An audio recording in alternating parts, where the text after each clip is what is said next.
Hey, what's up everybody? Dr. LeGrand here, and today we're going to be talking about exercise and mental health. And I think this is something that should be really talked about a lot, because when we talk about mental health, mainly we're talking about anxiety, ADHD, depression. Those are really the big ones that I think these can really help people who suffer from ADHD, anxiety, or depression to implement exercise. So let's first talk about what really exercise does for the brain. What is happening on there? There's still a lot of research that's being done. There's still not a complete understanding of why exercise does help improve, with mental illness and stuff like that. But we do know when you do exercise, it does release more dopamine, norepinephrine, serotonin. These are things that are lacking for people who have ADHD, depression, and anxiety to have that. And so naturally, when we do exercise, those types of chemicals and neurotransmitters actually increase to be able to help with focus, clarity, happy mood. The other thing that it also does, it does increase endorphins. So we do know that endorphins is what we call as the happy kind of chemical that does make us happy and does increase during exercise. Now, however, that during the exercise period, you can see that it does benefit you. You will have a happier mood, but it isn't long lasting. Like, it won't necessarily last the entire day. That's why,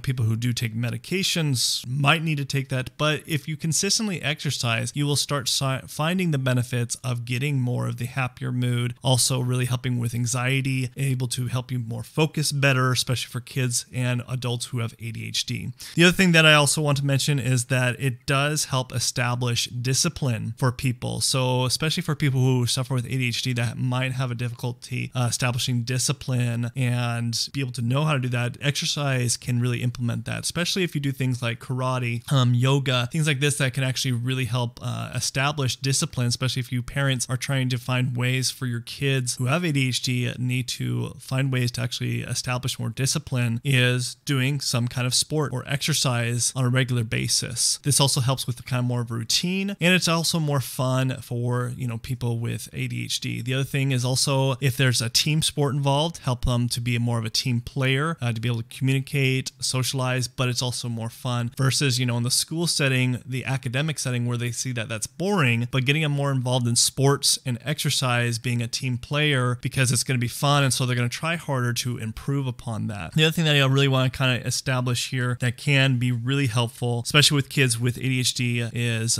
to really help down the restlessness of energy. Because with the hyperactivity that goes on a lot, especially with you parents that have to kind of deal with this, try to get them involved in sports to be able to let out that energy to help with the restlessness that kids deal with all the time with ADHD. But with anxiety and depression, what this really can do is help to really de-stress, hitting the highs and lows when it comes with exercise. The other thing that I also find that can be really beneficial with exercise is self-control. So especially with people who have anxiety or ADHD, sometimes having self-control can be a little bit hectic and going out where it's hard to control things. But exercise, when you're doing it on a regular basis, can help you learn discipline, along with also having self-control of not being impulsive. These are things that help us learn as things are happening internally in our body, but also chemically in the brain, to have more self-control over things. But the last thing that I really hit home with exercise is that not only is it helping things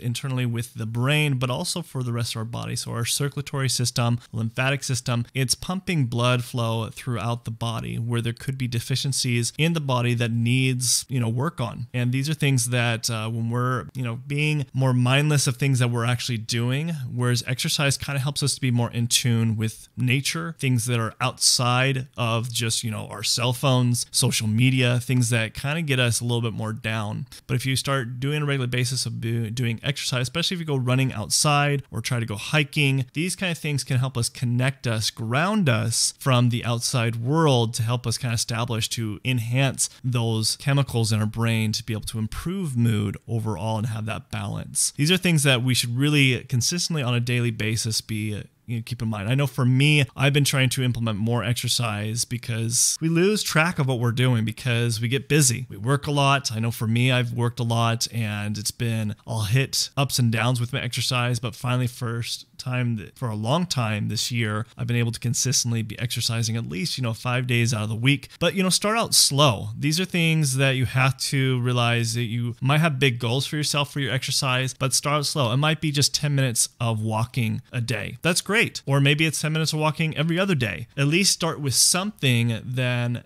build upon that. That's what I did, helped kind of build upon it this year. And it's nice to be able to be more consistent and be able to feel great and just have better focus, happier mood, more energy. Hope this, found this to be helpful for you guys. If you have any further questions about mental health on ADHD, depression, anxiety, go ahead and leave in the comment section below. I want to hear what concerns that you have so I can help you guys and share this with somebody that needs this. And if you're new here, you can like our Facebook page, or you can follow me on my YouTube channels by subscribing at Optimal Mind Performance. And until next time, this is Dr. LeGrand signing out. I'll see you guys in the next video. Thanks. Bye.